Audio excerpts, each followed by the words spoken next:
ካብዚ ዝምስራት ዳርጋ ሓሙሽተ ክገብር ኢሉ ሓሙሽተ ዓመት 2021 ብፈረንጅ ወይም ኣብቱ ሕማቕ እዋን ዝሓደ ተመስረተ ኢትዮጵያ መብዛሕትኡ ሰብ ያው ሓቦ ሒዝዎ ትግራይ ድምፂ ክተግንኒ እኒአዋ ኢሉ ስለዝሓሰበ ያው ብሓቦ ተኣኻኸብና ተጋሩ ዝመስረትናዮ ናይ ፐብሊክ ወይም ደግሞ ናይ ህዝቢ ሚድያ ዓይነት ናን ፕሮፊት ወይም ንትርፊ ላይ ተቋቋመ ሚድያ እዩ ናይ ሚድያ ጥቕሚ ዓብዪ እዩ ኢለ ይሓስብ ብፍላይ ድማ ምስ ህዝቢ ጠጠው ደርቢ ወይም ካሊእ ዘይምወል ናይ ህዝቢ ሚድያ ኢልና ንምስቲ ዘለና እቲ ህዝቢ ናቱ ህዝቢ ድምፂ ምዃኑ ማለት እዩ ኣብዚ ዘለናዮ ወፃኢ ዓዲ እውን እቶም ከም ዝለበሉ ሚድያታት ብጣዕሚ ብዙሓት እዮም ህዝቢ ባዕሉ ድምፂ ክኾንዎ ዝገብር እዩ ስርሑ ብጣዕሚ ከቢድ እዩ ብዙሕ ሪሶርስ ይጥይቕ ብዙሕ ዓቕሚ ይጥይቕ ብዙሕ ሪስክ ይጥይቕ ብፍላይ ኣብ ዓዲ ዝሰርሑ ጋዜጠኛታትና ብዙሕ ዋጋ ክፍሉና እዩ ኣብዚ ዘለና እውን ኣብ ደገ ዘለና እውን ምስ ናይ ትግራይ ኩነታት ብፍላይ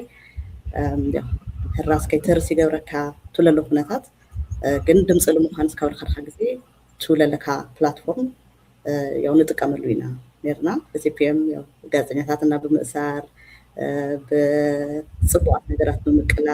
ብምቅላሕ ፍትሒ ልክግነይ ብምቅላስ ግን ለዚ ብምሉእ ንምግባር ግን ያው ብዙሓት ሪሶርስ ይጥይቕ ናብ ብዙሓት ዓቕሚ ሰብ ይጥይቕ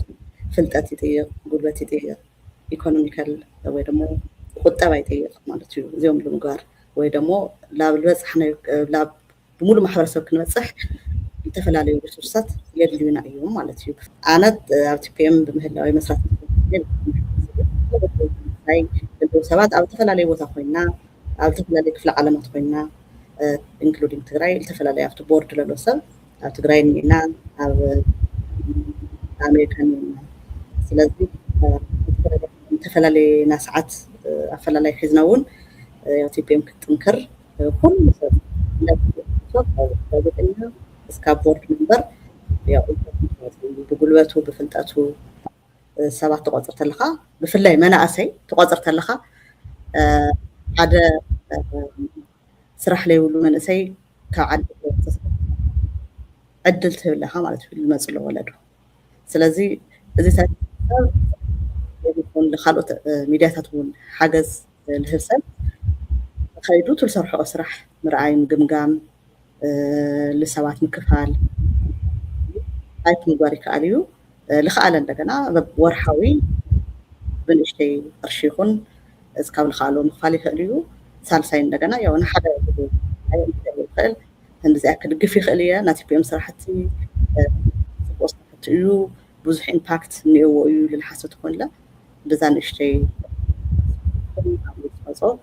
ክድግፈና ይኽእል እዩ ማለት እዩ ስለዚ እጃም ማሕበረሰብ ብዙይ ክንፈልዮ ንኽእል ኢና